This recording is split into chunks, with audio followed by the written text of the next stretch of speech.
അള്ളാഹുവിന്റെ ഔലിയാക്കന്മാർ മുദബ്ബിറുൽ ആലം എന്ന് പറഞ്ഞാൽ അത് ശിർക്കാനല്ലേ പേരോട് വാദിച്ചു. കൊട്ടപ്പുറം സംവാദത്തിന്റെ വിഷയാവതരണത്തിൽ ചിലപ്പി ഉസ്താദ് ഇത് പറയുന്നുണ്ട്. മടവൂർ ശൈഖുനാന്റെ അവിടെ എത്തുമ്പോൾ മറക്കണേ, അതാ ഞങ്ങളെ ചോദ്യം. അതിന് നിങ്ങൾ മറുപടി പറഞ്ഞിട്ടില്ല. അത് പറയാത്ത കാലത്തോടെ ഞങ്ങൾ പറഞ്ഞുകൊണ്ടേയിരിക്കും അത് കുഫറാണ്. അതാ സലഫി ചോദിച്ചത്, അത് കുഫറാണെന്ന് ഇയാൾ വാദിക്കുന്നു. അതേ സംഭവം മുഹിയുദ്ദീൻ ശൈഖിനെ കുറിച്ച് പറയുന്നു. എന്ത് മറുപടി ഉണ്ട്? നിങ്ങളെന്ത് മറുപടിയാണ് പറഞ്ഞത്? നിങ്ങളെന്ത് മറുപടി പറയാൻ കേൾപ്പിക്കാൻ നിങ്ങൾക്ക്? അങ്ങനെ മസ്തും ജദുവുമാക്കി കുഫ്രിയത്തിലേക്ക് പോകണ്ട. ഇത് രണ്ടും സലഫിയോടെ വെച്ച് എന്നിട്ട് ചോദിച്ചു ഇത് രണ്ടും എങ്ങനെ ശരിയാകും? ഇത് പറയാൻ നിങ്ങൾക്ക് കഴിഞ്ഞോ? നിങ്ങൾക്ക് ഇത് അവിടെ വെച്ചോ? ഇത് ഞങ്ങൾ ചോദിച്ചത് ന്യായമല്ലേ? എനിക്ക് കിടന്ന് ഇങ്ങനെ ജദുപളകിയിട്ട് കാര്യമുണ്ടോ? വിഷയങ്ങൾക്ക് മറുപടിയല്ലേ വേണ്ടത്? ഇവിടെ മടവൂർ ശൈഖുനാന്റെ ഭാഗത്തുമ്പോൾ തൗഹീദ് ശിർക്കൊന്നും മാറില്ല. അതുവരെ ഇങ്ങനെ ലെവലിൽ പോകുമ്പോൾ അപ്പൊ മടവൂർ ശൈഖുനാണോ ഇവിടെ വിരോധം? അതാണോ നിങ്ങളുടെ അസുഖം? എങ്കിൽ ആ അസുഖം മാറ്റാൻ സൃഷ്ടിക്കപ്പെട്ടവരാണ് നിങ്ങൾ. അതിന് നിങ്ങൾ ദേഷ്യം പിടിച്ചിട്ട് കാര്യമില്ല. എന്നിട്ട് അദ്ദേഹം ഒരു വാക്കുകൂടി പറയുന്നുണ്ട് ഇന്നലെ ഞാൻ കേട്ട ആ പ്രസംഗത്തിൽ, അതും കൂടി ഒന്ന് കേട്ടോളൂ. നീ എന്തിന് തൂങ്ങി ചാവാലി എന്ന് പറഞ്ഞൊരു കഥ ഉണ്ട്. അതപ്പോ ഞങ്ങൾക്ക് ചോദിക്കാനുള്ളത്. AC റോഡിൽ ഹുസൈൻ സലഫി വന്നു. അയാളുടെ ഭാഷയിൽ ഒരു പ്രഭാഷണം നടത്തി. ആ പ്രഭാഷണത്തിന് മലപ്പുറം ജില്ലയിലെ മമ്പാടുള്ള ഒരുത്തനെ കൊണ്ടുവന്നു. അദ്ദേഹം മറുപടിക്കായി വന്നിട്ട് സലഫി പറഞ്ഞ വിഷയങ്ങളെ കുറിച്ച് കാമാ പറഞ്ഞില്ല. ചങ്ങാതി, സലഫി ഇവിടെ പറഞ്ഞത് അയാള് സിറാത്തുൽ മുസ്തഖീമാണ് എന്നാ. അതിന് ഞാൻ മറുപടി പറഞ്ഞത് അയാള് സിറാത്തുൽ മുസ്തഖീം അല്ല എന്നാ. അതിന് ഞാൻ തെളിവുദ്ധരിച്ച ഒന്ന്, വഹാബികൾക്ക് സ്ഥിരമായൊരു ദൈവവിശ്വാസമില്ല എന്നാണ്. അത് മറുപടി ആയിട്ടില്ലേ കുഞ്ഞാനെ? അയാളാപ്പായ അള്ളാന്റെ കയ്യും കാലും നിറഞ്ഞു പോയി.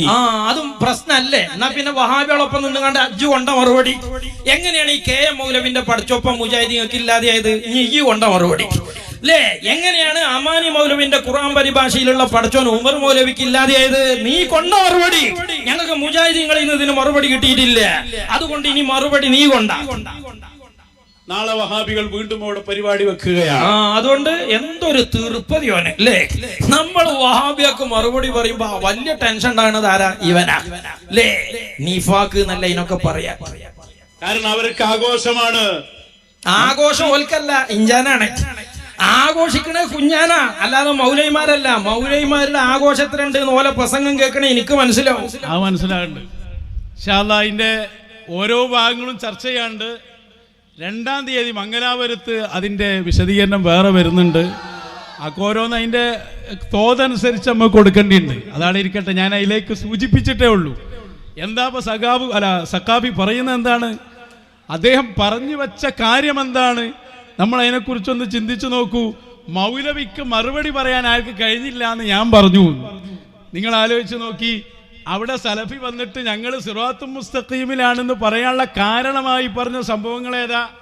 തദ്ബീറുൽ ആലം. അത് മടവൂർ ശൈഖുനായി ബന്ധപ്പെട്ട് പറയുന്ന വിഷയമാണ്, കാര്യമായിട്ട് എടുത്തിട്ട ഒരു വിഷയം. അതേപോലെ മാലിക്കുൽ മുലൂക്ക് തുടങ്ങിയുള്ള വിഷയങ്ങൾ, കറാമത്ത് പറയണോ പറയണ്ടേ എന്നുള്ള വിഷയം, അവര് സിറാത്തുൽ മുസ്തഖീമിലാണ് എന്ന് പറയാൻ വേണ്ടി സലഫി പറഞ്ഞ വിഷയത്തെ ഗണ്ണിക്കാൻ നിങ്ങൾക്ക് കഴിഞ്ഞിട്ടില്ല. പിന്നെ സലഫി പറയാത്തൊരു വിഷയം സാധാരണ പറയുന്ന ഇങ്ങനെ തട്ടിവിടുക, കയ്യും. അതാ ഞാൻ പറഞ്ഞു, ഇവിടെ ചർച്ച ചെയ്യപ്പെടാത്തൊരു കയ്യും കാലം എടുത്തുകൊണ്ട് വന്നിട്ട് ഒരു ഗണ്ണനത്തിൽ ചർച്ച ചെയ്യപ്പെടുന്ന വിഷയത്തെ പറയാതിരിക്കുമ്പോ അതിനുള്ള മറുപടിയാണത്. എന്നിട്ട് ഞങ്ങൾ ഉള്ളാളത്ത് ചെന്നു. ഞങ്ങൾ മുദബ്ബിറുൽ ആലം മറുപടി പറഞ്ഞു. 2 കൂട്ടർക്കും മറുപടി പറഞ്ഞു. ആദ്യ ഭാഗം പഴയ സലഫികൾക്ക്, പുതിയ ഭാഗം പുതിയ സലഫികൾക്ക്. 2 മറുപടിയും ഞങ്ങൾ കൊടുത്തിട്ടുണ്ട്. മുജാഹിദുകൾ ആഘോഷിക്കുകയാണെന്ന് ഞങ്ങൾ വെറുതെ പറഞ്ഞതല്ല. മുജാഹിദിന്റെ മൗലവിമാർ ഇന്ന് മുഴുവനും ഊരുതണ്ടിയിട്ട് നിങ്ങളുടെ ആദർശ വ്യതിയാനം ആഘോഷിച്ചുകൊണ്ടിരിക്കുകയാണ്. ഞങ്ങൾക്ക് വ്യക്തത കിട്ടുന്നുണ്ട് ഇവരും കൂടി പറയുമ്പോഴേ ഉള്ളൂ. ഞാൻ ചോദിക്കട്ടെ, ഞങ്ങളിവിടെ 2013 മുതൽ ജാമിയത്തു സൂഫിയുടെ കീഴിൽ പ്രഭാഷണം നടത്തുന്നുണ്ട്. ഏതെങ്കിലും ഒരു പ്രഭാഷണത്തിന്റെ ശകലം കൊണ്ടുവന്ന് തൊയ്യിർ ഉസ്താദോ അൻവരി ഉസ്താദോ ഏതെങ്കിലും ഒരു പ്രസംഗത്തിന്റെ ശകലം കൊണ്ടുവന്നതാ ഞങ്ങളുടെ ആശയം ഇവർ പറഞ്ഞിരിക്കുന്നു, ഇവർ മുജാഹിദിലേക്ക് അടുത്തിരിക്കുകയാണ് എന്ന് ഞങ്ങളെ സംബന്ധിച്ച് പറഞ്ഞൊരു സംഭവം കൊണ്ടുപോവാ? ഒരിക്കലും ഉണ്ടാവില്ല. ഞങ്ങളതിന്റെ നേരെ എതിരേ ഉണ്ടാവുള്ളൂ. നേരെ എതിര് മാല തെളിയിക്കുന്നവർ, പഴഞ്ചന്മാര്, ഇതൊക്കെയല്ലേ നമ്മളെ കുറിച്ച് പറയുന്നത്. അതേ സമയത്ത് നിങ്ങളെ കുറിച്ച് പറയുന്നതോ ഇസ്തിഗാസ വിട്ടു. തദ്ബീറുൽ ആലം മടവൂർ ശൈഖുനാക്കുണ്ട് എന്ന് പറയുന്നത് ശിർക്കാണെന്ന് വാദിച്ചു. ഇങ്ങനെയുള്ള വാദങ്ങളാണ് അവരെ വാദങ്ങൾ. നിങ്ങൾ പറയുന്നതാണ് അയാൾ കൊണ്ടുവരുന്നത്. അതിനോട് നിങ്ങൾക്ക് പ്രതികരിക്കാൻ കഴിഞ്ഞിട്ടില്ല. അതിന് നമ്മളെ കുഞ്ഞാനെ മാനോ മാളോ എന്ന് വിളിച്ചിട്ട് കാര്യമുണ്ടോ? മറുപടി കിട്ടണ്ടേ? വിടാൻ തീരുമാനിച്ചിട്ടില്ല. ഞാൻ അതിൻ്റെ ഒരു സാമ്പിൾ മാത്രമേ ഇപ്പോൾ പറഞ്ഞിട്ടുള്ളൂ. അപ്പം അതുകൊണ്ട് മറുപടി അതിന് ആദ്യം ബലി ശരിയാണ്ടേ. മുജാഹിദിന് മറുപടി പറയണേ ആദ്യം നിങ്ങൾ സുന്നിയാകണ്ടേ. First step അവിടെയുള്ളൂ, സുന്നിയായി കിട്ടണമല്ലോ. അതാകണില്ല. ആ വഹാബിവാദത്തിൽ തന്നെ ഇപ്പോഴുള്ള ഞാൻ ഒരു ഉദാഹരണത്തിലേക്ക് വരാം. അവിടെ സലഫി കൊണ്ടുവന്ന 1-2 വിഷയങ്ങൾ നിങ്ങൾ എടുത്തു നോക്ക്. നിങ്ങൾ എന്ത് മറുപടിയാണ് അതിന് പറഞ്ഞതെന്ന് ഞങ്ങൾക്കറിയാൻ താല്പര്യമുണ്ട്. സലഫിയുടെ പ്രസംഗം വെച്ചു കൊടുക്കും മംഗലാപുരത്തെ. എതിർത്തവർ ഇന്ന് കരയേണ്ടി വരുന്നു. പേരോടിന് വലിയ വേദനയാണത്രേ. അയാൾ ഒരു ക്ലിപ്പിലൂടെ സംസാരിക്കുന്നുണ്ട്, ഒരു പ്രസംഗത്തിൽ വല്ലാത്തൊരു വേദന തോന്നുന്നുണ്ടെന്ന്. എന്താ ആള് പറയണത്? അത്തരം കക്ഷികളുടെ വാദാണ് എന്താണ് മാലിക്കുൽ മുലൂക്കും അരസിന്റെ അധിപനും അള്ളയൊക്കെ മടവൂരാണ് എന്നുള്ള വാദം. ഇത് ശരിയായ കുഫറാണ്. ഈ കുഫർ പച്ചയായി പ്രചരിപ്പിക്കുമ്പോ അതിനെതിരെ സംസാരിക്കാൻ പലപ്പോഴും പല മുസ്ലിംമാരും തയ്യാറാകുന്നില്ല. ഞാൻ വേദന പറയാം. ഇത് കുഫറാണെന്ന് പറയണ്ടേ ജനങ്ങളോട്? അത് പറയാൻ തയ്യാറാകുന്നില്ല. അയാൾ പറയണേ വല്ലാത്തൊരു വേദന ഉണ്ട് ഈ കാര്യത്തില്. അള്ളാഹുവിനെ സംബന്ധിച്ച് അവനെ സംബന്ധിച്ച് പറയേണ്ട കാര്യങ്ങൾ വളരെ കൃത്യമായി വ്യക്തമായി ഇപ്പോ ഈ സമൂഹം ഇവരെ കുറിച്ചൊക്കെ പറഞ്ഞു കൊടുക്കുമ്പോ അതൊക്കെ കുഫറാണ്, പറയരുതേ എന്ന് ജനങ്ങളോട് പറയാൻ ഉത്തരവാദപ്പെട്ട ആളുകൾ അത് പറയുന്നില്ല. അതിനെ ന്യായീകരിക്കാൻ നടക്കുകയാണ്. എനിക്ക് വല്ലാത്ത വേദന തോന്നുകയാണ്. അവിടെ എടുത്തിട്ടൊരു വിഷയമായിരുന്നു, അടിസ്ഥാന വിഷയങ്ങളിലൊന്ന്.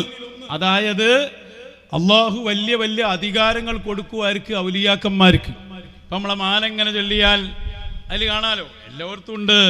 ഭൂമി ഒരുണ്ട പോൽ എൻ കയ്യിലെന്നോവർ, ഭൂമി അതൊക്കെയും ഒരു ചൂമടന്നോവർ, കഅബാനെ ചുറ്റുവാൻ കുതുബാണോരെല്ലാരും, കഅബം തവാഫെന്ന് താൻ ചെയ്യും ചൊന്നോവർ. വലിയ വലിയ അധികാരങ്ങൾ ഇങ്ങനെ പാടുകയാണ്. ഭൂമി ഒരുണ്ട പോലെ അതിന്റെ അധികാരം അള്ളാഹു കൊടുത്ത ആളാണ് ശൈഖ് അബ്ദുൽ ഖാദിറുൽ ജിലാനി.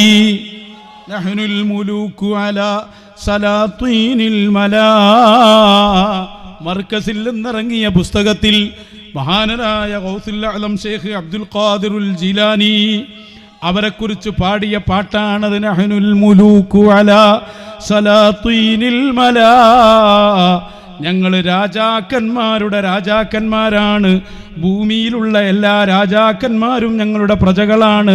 വൽകായിനാതു വമൻ ബിഹാ ഖുദ്ദാമുനാ, ലോകത്തുള്ള സർവ്വ വസ്തുക്കളും ഞങ്ങളുടെ ഖാദിമീങ്ങളാണ്. ഇത് മുഹയ്യദ്ദീൻ ശൈഖ് തങ്ങളെ കുറിച്ച് പാടുന്നുണ്ട്. അല്ലാഹ് കൊടുത്ത അധികാരം വിശദീകരിച്ച് ഹബീബ് റസൂലുള്ളാഹ് സ്വല്ലല്ലാഹു അലൈഹി വസല്ലം പറയുന്നുണ്ട്. എന്ത്? എനിക്ക് നൽകപ്പെട്ടു ഉഅ്തീതു മഫാതീഹ ഖസാഇനിൽ അർദ്, ലോകത്തുള്ള സർവ്വ വസ്തുക്കളുടെയും താക്കോൽ. അപ്പൊ അല്ലാഹുവാണ് ഇവിടെ എല്ലാ കാര്യങ്ങളുടെയും അധികാരി, അതിൽ തർക്കമില്ല. ഖുലില്ലാഹുമ്മ മാലിക്കൽ മുൽക്ക്, അല്ലാഹുവാണ് മാലിക്കുൽ മുൽക്ക്. എന്നാൽ അള്ളാഹുവിന്റെ അധികാരത്തെ അള്ളാഹ് ഇഷ്ടപ്പെട്ടവർക്ക് അള്ളാഹ് കൊടുക്കും. അതാണ് ഇന്നല്ലാഹ യർസുഖു മൻ യശാഉ ബിഗൈരി ഹിസാബ്. പഴയ കാലത്തെ വാഴല്ലേ അതൊക്കെ. അള്ളാഹ് കയ്യും കണക്കുമില്ലാതെ നൽകും, അധികാരങ്ങൾ അള്ളാഹ് കൈമാറും. അത് അള്ളാഹുവിന്റെ അധികാരത്തിൽ പെട്ടതാണ്. ആ നിലയ്ക്ക് ഏതോ ഒരു പാട്ടുകാരൻ പാടിയപ്പോ മഹാനായ മടവൂർ ശൈഖിനെ കുറിച്ച് പറഞ്ഞു, മാലിക്കുൽ മുലൂക്കാണ്, അർശിന്റെ അധിപനാണ്. ഇത് കേൾക്കേണ്ട താമസം മറ്റേ ആളുണ്ടല്ലോ, നിയലുണ്ട് എന്ന് പറഞ്ഞ ആള്, ഇസ്തിഗാസയെ വെറും വാപ്പയോട്, അവശനായ വാപ്പനോട് തേടുന്നതിനോട് ഉപമിച്ച ആള്, എല്ലാ രൂപത്തിലും ബിദ്അത്ത് പിടികൂടിയ ആള് വന്നിട്ട് ഈ വിഷയത്തെ സംബന്ധിച്ച് പ്രസംഗിച്ചു. അത് കുഫറാണ്. അർശിന്റെ അധിപൻ എന്ന് പറഞ്ഞാൽ, മാലിക്കുൽ മുലൂക്ക് എന്ന് മടവൂർ ശൈഖിനെ കുറിച്ച് പറഞ്ഞാൽ അത് കുഫറാണ്. അതാ സലഫി ചോദിച്ചത്, അത് കുഫറാണെന്ന് ഇയാൾ വാദിക്കുന്നു. എന്നാ അതേ സംഭവം മുഹയ്യദ്ദീൻ ശൈഖിനെ കുറിച്ച് പറയുന്നു. എന്ത് മറുപടി ഉണ്ട്? നിങ്ങൾ എന്ത് മറുപടിയാണ് പറഞ്ഞത്? നിങ്ങൾ എന്ത് മറുപടി പറഞ്ഞാൽ കേൾപ്പിക്കുക? ഞങ്ങൾക്ക് സലഫി അവിടെ പറഞ്ഞാളോ ഞാൻ കേൾപ്പിച്ചത്? എന്ത് മറുപടി ഞങ്ങൾ പറഞ്ഞു? മാത്രല്ല നിങ്ങൾ നടന്നു പറഞ്ഞിട്ടുണ്ട്. വേറൊരു പ്രസംഗം കേട്ടോക്കി, ഞാൻ നിങ്ങളോട് പറയട്ടെ, മടവൂർ ശൈഖ് പടച്ചവനാണെന്ന് പറഞ്ഞാൽ ഇസ്ലാം എന്ന് പുറത്തു പോകും. ഇപ്പോൾ ഞാൻ ഇന്നലെ ഒരു പാട്ട് കേട്ടു, അതിൽ പറയുന്നത് എന്താണ്? അർശിന്റെ അധിപനും മടവൂരാണ്, മാലിക്കുൽ മുലൂക്കും മടവൂരാണ്. ഇന്നാലില്ലാഹ്. ഇത് ഏത് കള്ളത്തരീക്കത്താണെന്നറിയോ? അതാ മുത്തലഖ്, ഇത്തിഹാദുൽ മുത്തലഖ് എന്ന് പറഞ്ഞൊരു വാദമുള്ള കുറെ കള്ളന്മാരുണ്ട്. കണ്ടോ, ഇത് കള്ളന്മാരിലേക്ക് ചേർക്കുകയാണ്. ഏതും അർശിന്റെ അധിപനാണ്, മാലിക്കുൽ മുലൂക്കാണെന്നൊക്കെ അള്ളാന്റെ ഔലിയാക്കളെ കുറിച്ച് പറഞ്ഞാൽ അത് എടുക്കാ പോയി മുട്ടുക. എല്ലാ ആകാശങ്ങളുടെയും മുകളിലേക്ക് ഞാൻ എത്തിച്ചു എന്നാ പറഞ്ഞു. എന്നിട്ടെന്താ പറഞ്ഞു? കദൽ അർശു വൽ കുർസിയു ഫീ ത്വയ്യി ഖബ്ലതി. അല്ലാഹുവിന്റെ അർശും അല്ലാഹുവിന്റെ കുർസിയും അതൊക്കെ അള്ളാഹു എനിക്ക് അധികാരപ്പെടുത്തി തന്നു എന്ന് ഷെയ്ഖ് അബ്ദുൽ ഖാദിറുൽ ജിലാനി. അതല്ലേ അള്ളാഹ് കൊടുക്കുന്നു പറഞ്ഞ അധികാരങ്ങൾ. ഇത് നമ്മുടെ മാലയിലും മൗലിദിലും എല്ലാം നിറഞ്ഞു കിടക്കുകയാണ്, ഹദീസിൽ നിറഞ്ഞു കിടക്കുകയാണ്, ആയത്തിലും അതന്നെയാണ് ഫൽ മുദബ്ബിറാത്തി അംറ എന്നുള്ള പറഞ്ഞ്. അപ്പൊ അതൊന്നും നോക്കാതെ മടവൂര് ശൈഖുനെ കുറിച്ച് പറഞ്ഞപ്പോഴേക്ക് അതങ്ങോട്ട് കുഫറും ശിർക്കുമാക്കി. ഇതിനെക്കുറിച്ച് നിങ്ങൾക്ക് എന്താ പറയാൻ കഴിഞ്ഞ്? ഇതാ ഞങ്ങൾ ചോദിച്ച തദ്ബീറുൽ ആലം അവിടെ എത്ര സമയം മൗലവി പ്രസംഗിച്ചു. അതേപോലെ മടവൂര് ശൈഖുന മജ്ദൂബാണ്, ബുദ്ധിക്ക് സ്ഥിരമില്ലാത്ത ആളാണ് എന്ന് പറഞ്ഞു ഒരാള്. അപ്പോ ചോദിച്ചു, എനിക്കങ്ങനെ മാനസിക അസ്വസ്ഥത ഇല്ല എന്ന് പറഞ്ഞിട്ടുണ്ടല്ലോ ശൈഖുന തന്നെ. അപ്പൊ പറഞ്ഞു, ആ പറഞ്ഞത് മാനസിക അസ്വസ്ഥത ഉള്ള സമയത്താണ്. AP ഉസ്താദ് ആണെങ്കിൽ എന്താ പറയുന്നത്? മക്കളെ അങ്ങനെ പറയണ്ട, അങ്ങനെ പറയണ്ട, അങ്ങനെ മസ്തും ജദുബുമാക്കി കുഫ്രിയത്തിലേക്ക് പോകണ്ട. ഇത് രണ്ടും സലഫിയോടെ വെച്ച് എന്നിട്ട് ചോദിച്ചു, ഇത് രണ്ടും എങ്ങനെ ശരിയാകും? നമ്മളും പറഞ്ഞു, എന്ത്? ഞങ്ങളെ സംബന്ധിച്ചിടത്തോളം അവർ അള്ളാഹുവിന്റെ റസൂലിന്റെ വാരിസാണ്, അവർക്ക് ജദുബില്ല, ലാ ജദുബ ഫിയ എന്നത് അവരുടെ പ്രഖ്യാപനമാണ്. ഇത് പറയാൻ നിങ്ങൾക്ക് കഴിഞ്ഞോ? അപ്പൊ അവിടെ പറഞ്ഞ മെയിൻ വിഷയങ്ങളൊന്നും മാത്രല്ല, പിന്നെ അവിടെ വേറെ രസം കൂടി ഉണ്ടായി. സാധാരണ പറഞ്ഞ ചില മറുപടി പറഞ്ഞു നോക്കി, നോക്കുമ്പോ നിങ്ങളെ വാദം പൊളിഞ്ഞും ചെയ്തു. സാധാരണ പറയുന്ന വാദം എന്താ? മുഹിയുദ്ദീൻ ശൈഖ് റളിയല്ലാഹു അൻഹു സഹായിക്കും, ഔസുല്ലാദം തങ്ങൾ സഹായിക്കും, അള്ളയും സഹായിക്കും. ഇത് രണ്ടും കൂടി വെച്ചിട്ട് സലഫി ചോദിച്ചു, ഇതിപ്പോ അള്ളാനെ പോലെ ആയില്ലേ? അപ്പൊ നിങ്ങൾ മറുപടി പറഞ്ഞത് അത് ഭാഷാപരമായ ചില പ്രയോഗങ്ങൾ നടത്തിയത് കൊണ്ട് ശിർക്കൊന്നും വരൂല. റഹീം, റഊഫ് ഇതൊക്കെ റസൂൽ സല്ലല്ലാഹു അലൈഹി വസല്ലം തങ്ങളെ കുറിച്ച് പറയുന്നുണ്ട്, അള്ളാനെ കുറിച്ചും പറയുന്നു. അപ്പൊ എന്നാ അത് അവിടെയും വെച്ചു കൊടുത്താ വരാം. മാലിക്കുൽ മുലൂക്കിന്റെ അവിടെ, അർശിന്റെ അധിപന്റെ അവിടെ, നിങ്ങൾക്ക് ഇതവിടെ വെച്ചു കൊടുക്കുക. ഇത് ഞങ്ങൾ ചോദിച്ചത് ന്യായമല്ലേ? എനിക്കെടുന്ന് ഇങ്ങനെ ജതുപളകിയിട്ട് കാര്യമുണ്ടോ? വിഷയങ്ങൾക്ക് മറുപടിയല്ലേ വേണ്ടത്? അപ്പൊ അത് നിങ്ങൾ പറഞ്ഞത് നിങ്ങൾക്ക് തന്നെ എതിരായി പോയി. അത് കേട്ടോളൂ ഞാൻ ഭാഗം. ഇന്ന് നിർവചന പ്രകാരം മുശ്രിക്ക് മൗലവി നിർവചനം പറയട്ടെ. എന്താണ് ശിർക്ക് എന്ന് പറഞ്ഞാൽ? റഹ്മാനായ റബ്ബിന്റെ മാത്രമായ ഗുണവിശേഷണങ്ങൾ എത്രയാണ് പരിശുദ്ധ ഖുർആനിൽ പറഞ്ഞത്? ഫലില്ലാഹിൽ അസ്മാഉൽ ഹുസ്നാ, അല്ലാഹുവിന് അത്യുന്നതമായ, ഏറ്റവും മെച്ചപ്പെട്ട, ഉന്നതമായ, ഉത്തമമായ നാമങ്ങളുണ്ട്. റബ്ബിന്റെ ഓരോ പേരുകളും അല്ലാഹുവിന്റെ ഓരോ ഗുണങ്ങളാണ്. അതാണ്. അപ്പൊ അള്ളാഹുവിന്റെ ഒരു സിഫാത്തും അള്ളാഹുവിന്റെ അടിമകൾക്ക് വകവെച്ചു കൊടുക്കാൻ പാടില്ല എന്ന് പറഞ്ഞാൽ എന്താണ്? ഭാഷാപരമായതോ അല്ലെങ്കിൽ സ്വതന്ത്രമായ അധികാരങ്ങളോ അവകാശങ്ങളോ വകവെച്ചു കൊടുക്കാത്തതുമായ വാക്കുകൾ. ഇപ്പൊ അള്ളാഹിനെ കുറിച്ച് അഹദ് എന്ന് നമ്മൾ പറയുന്നുണ്ട്, അള്ളാഹുവിനെ കുറിച്ച് അഹദ് എന്ന് പറയും. എന്നാൽ ഭാഷാപരമായി എന്നെ കുറിച്ച് ഞാൻ അഹദാണ് എന്ന് പറഞ്ഞൂടെ? അത് രണ്ടും രണ്ടർത്ഥത്തിനാണ്. പക്ഷേ അഹദ് എന്ന് പറയാൻ പറ്റില്ല, അത് വേറൊരു വിഷയമാണ്. അത് ഭാഷാപരമായി അറിയാത്തത് കൊണ്ടാണ്. അഹദും വാഹിദും ഒന്നല്ല. അഹദും വാഹിദും ഫർദും ഒക്കെ വ്യത്യാസമുണ്ട്, അതാണ് ഇരിക്കട്ടെ. പക്ഷെ ആ വിഷയത്തിൽ നിന്ന് നമ്മൾ നോക്കുക. അയാൾ പറയുന്ന അഹദ് ഞാനാണ്, അള്ളി അഹദാണ്. എന്താ പൈലി പ്രശ്നം? രണ്ടും രണ്ടർത്ഥത്തിനല്ലേ? എന്താ നിങ്ങൾക്ക് മാലിക്കുൽ മുലൂക്കിന്റെ അവിടെ അത് വെക്കാൻ കഴിയാത്തത്? അർശിന്റെ അധിപെന്ന് പറഞ്ഞിടത്ത് എന്താ നിങ്ങൾക്ക് അത് വെക്കാൻ കഴിയാഞ്ഞിട്ട്? അത് ശിർക്കാന്ന് പറഞ്ഞ് നടക്കുകയാണല്ലോ. അള്ളാഹുവിന്റെ ഔലിയാക്കന്മാര് മുദബ്ബിറുൽ ആലമ എന്ന് പറഞ്ഞാൽ അത് ശിർക്കാന്നല്ലേ പേരോട് വാദിച്ചേ? കാരണം അള്ളാഹ്ക്ക് മാത്രമുള്ളതാണ്, അപ്പൊ അള്ളാഹ്ക്കുള്ളത് പോലെയല്ല, അള്ളാഹ് കൊടുത്തതാണ് എന്നാണ് വെച്ചു കൊടുത്താ പോരെ. അപ്പൊ നിങ്ങൾ എന്നെ നിങ്ങളെ വാദത്തെ പൊളിക്കുകയാണ്. ഇതാ ഞങ്ങൾ പറയുന്നത്. അതിന് നിങ്ങൾ കൃത്യമായ ആ വിഷയം ഉൾക്കൊണ്ട് അയാളെ തിരുത്താൻ വേണ്ടി, അതല്ലാതെ ഞങ്ങളോട് ചൂടായിട്ട് കാര്യമുണ്ടോ? നിങ്ങൾ അടിമുടി ആകെ പ്രശ്നത്തിലുള്ളതെന്ന് ഞങ്ങൾക്കറിയാം. പക്ഷെ എന്താ ചെയ്യുന്നത്? ഖൈറും ഷർറൊക്കെ അള്ളാഹിന്റെ അടുത്ത് നിന്നല്ലേ സഹിച്ചോളി. ഞങ്ങൾ ഏതായാലും ഇന്ന് സലാമത്തായിന്. അപ്പൊ അതുകൊണ്ട് തന്നെ അതിന് ഞങ്ങൾക്ക് സന്തോഷമേ ഉള്ളൂ. ബാക്കിയുള്ളവരും കൂടി രക്ഷപ്പെടാനാണ് ഞങ്ങൾ ഈ പണിയെടുക്കുന്നത്. അപ്പൊ ഇത് വളരെ ക്ലിയർ ആയ പോയിന്റാണ്. ഇതൊന്നുകൂടി ആളെന്നെ പറയട്ടെ, കേട്ടോളി. ഇത് പൊളിന്ന് മൗലവിമാര് മനസ്സിലാക്കിയില്ല. മൗലവി തുടരട്ടെ. പറ്റുമോ? ഒന്ന് ഗൗരവത്തോടെ ആലോചിച്ചു നോക്ക്. അത് നിങ്ങൾ പറയുന്നതിന്റെയും മുമ്പ് ഗൗരവത്തിൽ ആലോചിക്കുന്നവരാ മുസ്ലിമീങ്ങള്.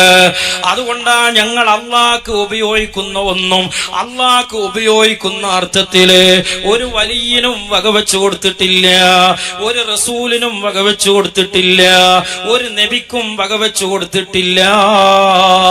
എന്നാൽ റഹീം എന്നത് അള്ളാഹുവിന്റെ ഒരു സിഫത്താണ്, റഹ്മാൻ എന്നത് അള്ളാഹുവിന്റെ സിഫത്താണ്, ഗഫൂർ റഹീം എന്നത് അള്ളാഹുവിന്റെ സിഫത്തുകളാണ്. എന്നാൽ അതേ വാക്കുകൾ, അതേ വിശേഷണങ്ങൾ ആ അർത്ഥത്തിലല്ലാതെ അള്ളാഹുവിന്റെ റസൂൽ കറക്റ്റ് ചെയ്തുകൊണ്ടാണ് മുജാഹിദ് മൗലവി അല്ലാഹു തആല സഹായിക്കും, ബദരീങ്ങളും സഹായിക്കും, മുഹിയുദ്ദീൻ ശൈഖ് സഹായിക്കും, ഇത് രണ്ടും ഒന്നല്ലേ എന്ന് ചോദിച്ചപ്പാട് മറുപടി പറയാണ്. എന്താ മറുപടി?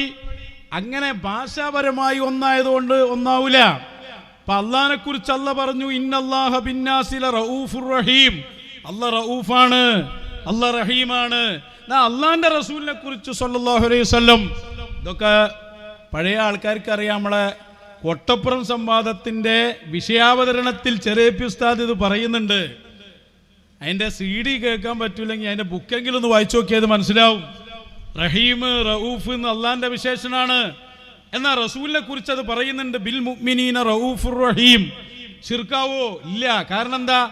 അള്ളാനെ കുറിച്ച് റഊഫ് എന്ന് പറഞ്ഞ അർത്ഥത്തിലല്ല ആരെ കുറിച്ച് പറയുന്നത്? നബി മുഹമ്മദുർ റസൂലുള്ളാഹ് സ്വല്ലല്ലാഹു അലൈഹി വസല്ലം. അള്ളാഹുവിനെ കുറിച്ച് പറയുന്നത് അള്ളാഹു സ്വയം റഊഫാണ്, ആരും കൊടുത്തതല്ല, സ്വതന്ത്രമായ അർത്ഥത്തിലാണ്. ഹബീബിനെ കുറിച്ച് പറഞ്ഞപ്പോൾ അള്ളാഹു കൊടുത്തതാണ്. ഇത് തന്നെയാണ് മുദബ്ബിറുൽ ആലമിലും, ഇത് തന്നെയാണ് അർശിന്റെ അധിപന്റെ അവിടെയും മാലിക്കുൽ മുലൂക്കിലും ഒക്കെ ഈ വ്യത്യാസമുണ്ട്. പിന്നെ ഈ വ്യത്യാസം പറയേണ്ട എന്താ പേരോണ്ടത് മനസ്സിലാവാതിരുന്നത്? അയാൾ ഇങ്ങനെ കുഫ്റാന്ന് വാദിച്ചത്. ഖാലിഖാണെന്ന് പറഞ്ഞാൽ പോലും കുഫ്റാക്കാൻ പറ്റുമോ? ഖാലിഖ് പറഞ്ഞാൽ എന്താ? സൃഷ്ടിക്കുന്ന ആള്. ഈസാ നബി വന്നിട്ട് പറഞ്ഞു, ഇനി അഖുലുക്കുലക്കും, ഞാൻ നിങ്ങൾക്ക് പടച്ചു തരും കളിമണ്ണിന്റെ രൂപത്തിൽ നിന്നൊരു പക്ഷിയെ. അപ്പൊ നമ്മൾ അർത്ഥം വെച്ചു, അല്ലാഹ് ഹൽക്ക് ചെയ്യുന്നത് പോലെയല്ല ഈസാ നബി ഹൽക്ക് ചെയ്യുന്നത്. അള്ളാഹുവിന്റെ ഹൽക്ക് കൊണ്ടുള്ള മുറാദ് അദമിൽ നിന്ന് വുജൂദിലേക്ക് കൊണ്ടുപോകലാണ്, ഇല്ലായ്മയിൽ നിന്ന് ഉള്ള അവസ്ഥയിലേക്ക്. മറ്റതങ്ങനല്ല. ഇവിടെയുള്ള സംഭവത്തെ സംഘടിപ്പിച്ച് അതിനെ വേറൊരു രൂപത്തിലാക്കിയതാണ്. അത് രണ്ടും വ്യത്യാസമുണ്ട്. ഇത് പഠിപ്പിച്ചവരല്ലേ നമ്മൾ. എന്തുകൊണ്ട് ഈ പാട്ട് കേൾക്കുമ്പോൾ നിങ്ങൾക്ക് അത് ഓർമ്മ വരുന്നില്ല? മടവൂര് ശൈഖുനാന്റെ അവിടെ എത്തുമ്പോൾ നിങ്ങൾ എങ്ങനെ ഇത് മറക്കണ്? അതാ ഞങ്ങളെ ചോദ്യം. അതിന് നിങ്ങൾ മറുപടി പറഞ്ഞിട്ടില്ല. അത് പറയാത്ത കാലത്തോളം ഞങ്ങളത് പറഞ്ഞുകൊണ്ടേയിരിക്കും. നിങ്ങൾ കുറച്ച് വിളിച്ചടങ്ങാറാകേണ്ടി വരും. ഏതായാലും തുടങ്ങിയത് നന്നായി. ഇതേ ഞങ്ങളെ ക്ലിപ്പിടൂല അതിടൂല എന്നൊക്കെ അല്ലേ പറഞ്ഞ്. അതേതായാലും നന്നായിട്ടുണ്ട്. ഒരവസരം കൂടി ആക്കി കൊടുക്കുക. ആ ക്ലിപ്പിട്ട കയ്യിൽ. മൗലവിമാർ ഇവിടെ ആടിനെ പട്ടിയാക്കി മുസ്ലിമീങ്ങളെ മുശ്രിക്കാക്കുകയാണ്. എന്നിട്ട് മൗലവി പറയുന്നുണ്ട്, അള്ളാഹുവിനുള്ള ഒരു സിഫാത്തും നബി സല്ലല്ലാഹു അലൈഹി വസല്ലം തങ്ങൾക്ക് അള്ളാഹു വകവെച്ചു കൊടുത്തിട്ടില്ല. നബിതങ്ങളെ കുറിച്ച് അള്ളാന്റെ ഏതെങ്കിലും ഗുണവിശേഷണങ്ങള്, റബ്ബിന് മാത്രമുള്ള ഗുണവിശേഷണങ്ങൾ മഹാനായ നബി സല്ലല്ലാഹു അലൈഹി വസല്ലമിനെ കുറിച്ച് ആ അർത്ഥത്തിൽ നമുക്ക് പറയാം. ആ അർത്ഥത്തിൽ പറയാൻ പറ്റൂല. അത് കറക്റ്റാ. അള്ളാഹുവിന്റെ റസൂലിന് ഒരു സിഫത്തും അള്ളാഹ്ക്ക് ഉപയോഗിക്കുന്ന അർത്ഥത്തിൽ ഉപയോഗിക്കാൻ പാടില്ല. പിന്നെ എന്തിനാ വഹാബികളെ നമ്മൾ തർക്കിക്കണ്? ആ യാഗോസു എന്ന് പാടിയ അതേ രൂപത്തിൽ പാരണ എന്ത്? മാലിക്കുൽ മുലൂക്കായ അർശിന്റെ അധിപനായ മടവൂര് പറയാൻ കഴിയണം. കാരണം എന്താ? അതേ വ്യത്യാസം. അള്ളാഹുവാണ് സ്വതന്ത്രമായ അർത്ഥത്തിൽ അർശിന്റെ നായകൻ, സംശയമില്ല. അത് മടവൂര് ശൈഖുനാക്കല്ല നൽകിയാൽ അവിടെ പിന്നെ എങ്ങനെ ശിർക്ക് വരിക? റഊഫുർ റഹീമിൽ വരാത്ത പോലെ. ഇവിടെ മടവൂര് ശൈഖുനാന്റെ ഭാഗത്തുമ്പോ തൗഹീദ് ശിർക്കൊന്നും മാറല. അതുവരെ ഇങ്ങനെ ലെവലിൽ പോകുമ്പോ അപ്പൊ മടവൂര് ശൈഖുനാണോ ഇവിടെ വിരോധം? അതാണോ നിങ്ങളെ അസുഖം? എങ്കിൽ ആ അസുഖം മാറ്റാൻ സൃഷ്ടിക്കപ്പെട്ടവരാണ് ഞങ്ങൾ. അതിന് നിങ്ങൾ ദേഷ്യം പിടിച്ചിട്ട് കാര്യമില്ല. ഇത് നേർക്ക് നേരുള്ള വഴിയാണ്. ഇത് ശംസുൽ ഉലമയുടെ വഴിയാണ്. ശംസുൽ ഉലമ ഇവിടെ കാണിച്ച ഒരു പാത ശരിയായ തൗഹീദാണ്. അല്ലെങ്കിൽ ഒരാൾ ഇപ്പൊ അല്ലാഹ് ഉണ്ടാകാരണം നടക്കുന്ന കാര്യ. അല്ലാഹ് എന്ന് പറഞ്ഞാൽ ആരാന്ന് ആദ്യം മനസ്സിലാക്കണ്ടേ. ഫല്ലാഹു മൗജൂദുൻ ഖദീമുൻ ബാഖി മുഖാലിഫുൽ ലിൽ ഖൽഖി ബിൽ ഇത്ലാഖി.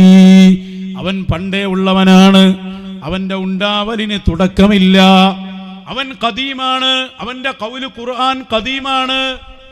അപ്പൊ ഇനി ഷാഫി ഇമാമിന്റെ ഖദീമായ ഖൗല് പറയുമ്പോത്തിന് ശിർക്ക് എന്ന് പറയല്ല. അതിന്റെ അർത്ഥം വ്യത്യാസമുണ്ട്. ഷാഫി ഇമാമിന്റെ ഖദീമായ ഖൗല് പറഞ്ഞാൽ മൂപ്പര് മിസ്റിലേക്ക് വരുന്നതിന് മുമ്പുള്ള ഖൗല് എന്നാണ്. മിസ്റിലെത്തിയ പിന്നെ ജദീദുമായി. അള്ളാന്റെ ഖദീമായ ഖൗല് പറഞ്ഞാലോ അതിന്റെ ഉണ്ടാകലിന് തുടക്കമില്ല. അതാ ഖദീം. മുഖാലിഫുൽ ലിൽ ഖൽഖി ബിൽ ഇത്ലാഖ്. എങ്ങനെ നോക്കിയാലും സൃഷ്ടികളോട് വ്യത്യസ്തനാണ് അവൻ. അവന് സ്ഥലമില്ല. അവനൊരു സ്ഥലത്തിലേക്ക് ആവശ്യമില്ല. ഇതല്ലേ അല്ലാഹു തആല ഖാലിക്കായ റബ്ബല്ലേ. ഈ ലോകത്ത് വെച്ച് റബ്ബിനെ നമ്മൾ ലോകത്തിനോട് എങ്ങനെ ഖിയാസാക്കുക? ചിലരെ പേടി അതാ, ലോകം മുഴുവൻ ഒരു വലിയ നിയന്ത്രിച്ചു പോയാൽ പിന്നെ അള്ളാഹ്ക്ക് എന്താ പണി? അള്ളാഹിന്റെ അധികാരമൊക്കെ ചോർന്നു പോകുന്നതാണ്. അള്ളാഹിന്റെ അധികാരം ലോകം സൃഷ്ടിച്ചതിന് ശേഷം ഉണ്ടായതല്ല. നിങ്ങൾ അള്ളാഹിനെ ചെറുതാക്കല്ലേ. ലോകം പടക്കപ്പെട്ട ഹാദിസാണ്, പുതുതായി ഉണ്ടായതാണ്. ഹാദിസായ ലോകം പടക്കുന്നതിന് മുമ്പ് ഖദീമായ റബ്ബുണ്ട്. ആ റബ്ബ് എത്രയോ കാലം, തുടക്കമില്ലാത്ത കാലം റബ്ബുണ്ട്. അന്നിവിടെ ആലം ഇല്ല, ലോകമില്ല. അന്ന് അല്ലാഹ്ക്ക് അധികാരമുണ്ട്. ആ അധികാരത്തിൽ നിന്ന് ഒരു ഇഞ്ച് പോലും ലോകം വന്നതിന് ശേഷം കൂടിയിട്ടില്ല. കൂടിയാ പിന്നെ അല്ലാഹുല. അവന്റെ അധികാരം അന്നും ഇന്നും എന്നും ഒരുപോലെയാണ്. ഇനി ലോകം നശിച്ചാൽ ഓന്റെ അധികാരം കുറയുമോ? ഇല്ല. നമ്മളെല്ലാരും നിസ്കരിച്ചാൽ അവന്റെ അധികാരം കൂടുമോ? ആരും നിസ്കരിക്കാതിരുന്ന ഓന്റെ മഹത്വത്തിന് കുറവ് പറ്റുമോ? അള്ളാഹുവിന്റെ അധികാരമോ അള്ളാഹുവിന്റെ മഹത്വമോ അത് സൃഷ്ടികളുമായി ലോകരുമായി ബന്ധപ്പെട്ടതേ അല്ല. അവൻ എല്ലാ ദിവസവും ഒരു ജോലിയിലാണ്. അത് ലോകം വരുന്നതിന് മുമ്പും അവനായി തന്നെ ഉള്ളത്. മുപ്പളും അതിലാണ്. ഇനി ലോകം എല്ലാം പോയാലും ഓനയിലേ ഉണ്ടാവുള്ളൂ. അള്ളാഹിനെ കുറിച്ച് പഠിക്കാതെ അള്ളാഹ് എന്ന് പറഞ്ഞാൽ സമസ്ത മുസാവറിന്റെ പ്രസിഡന്റാന്ന് മനസ്സിലാക്കി വെച്ചിട്ടാണ് ഈ അബദ്ധ ജഡിലമായ വാദങ്ങൾ വരുന്നത്. അപ്പൊ ഞങ്ങൾ ഇവിടെ പറഞ്ഞ വിഷയം അടിസ്ഥാനമാണ്. മടവൂര് ശൈഖുനയെ പോലെയുള്ള മഹത്തുക്കൾക്ക് അവരുടെ ഉന്നതമായ സ്ഥാനം നൽകുമ്പോഴേക്ക് അത് ശിർക്കും കുഫറുമാണെന്ന് കുറ്റ്യാടിക്കാരൻ വാദിച്ചു വന്നപ്പോഴാണ് ഞങ്ങൾ ചോദിച്ചത്, മുജാഹിദുകൾ അതെടുത്ത് ആഘോഷിക്കുന്നു, എന്തുണ്ട് നിങ്ങൾക്ക് മറുപടി? ഞങ്ങളെ വാക്കെടുത്ത് ആഘോഷിച്ച് ഒന്ന് കൊണ്ടുപോവാ, ധൈര്യം കൊണ്ടുപോവാ. ഞങ്ങളൊന്നും പ്രസംഗിക്കണില്ലേ? ഞങ്ങളെക്കുറിച്ച് പറയാൻ താളെ ബലി ഒന്നും നന്നാകാത്തൊരു ടീം അല്ലേ? ബാലുശ്ശേരിയൊക്കെ പറഞ്ഞ് ലോകത്ത് ഫിർഔനിനേക്കാൾ അപ്പുറത്തുള്ള ആള് എന്നാണ്. അങ്ങനെ അവർ പറയുള്ളൂ. കാരണം എന്താ? നമ്മൾ നേരെ എതിരാണ് വഹാബിസത്തിന്. നമ്മളിവിടെ ഇന്ത്യ രാജ്യത്ത് സലഫിസം വന്നാൽ അതിവിടെ അപകടമാണ് എന്ന് പഠിപ്പിക്കുന്നവരാണ്. അതുകൊണ്ടാണ് സലഫിസത്തിന്റെ വാദങ്ങൾ നിങ്ങളിൽ ഉടലെടുത്തപ്പോൾ ഞങ്ങളത് കൃത്യമായി അളന്നു മുറിച്ചു പറയുന്നത്.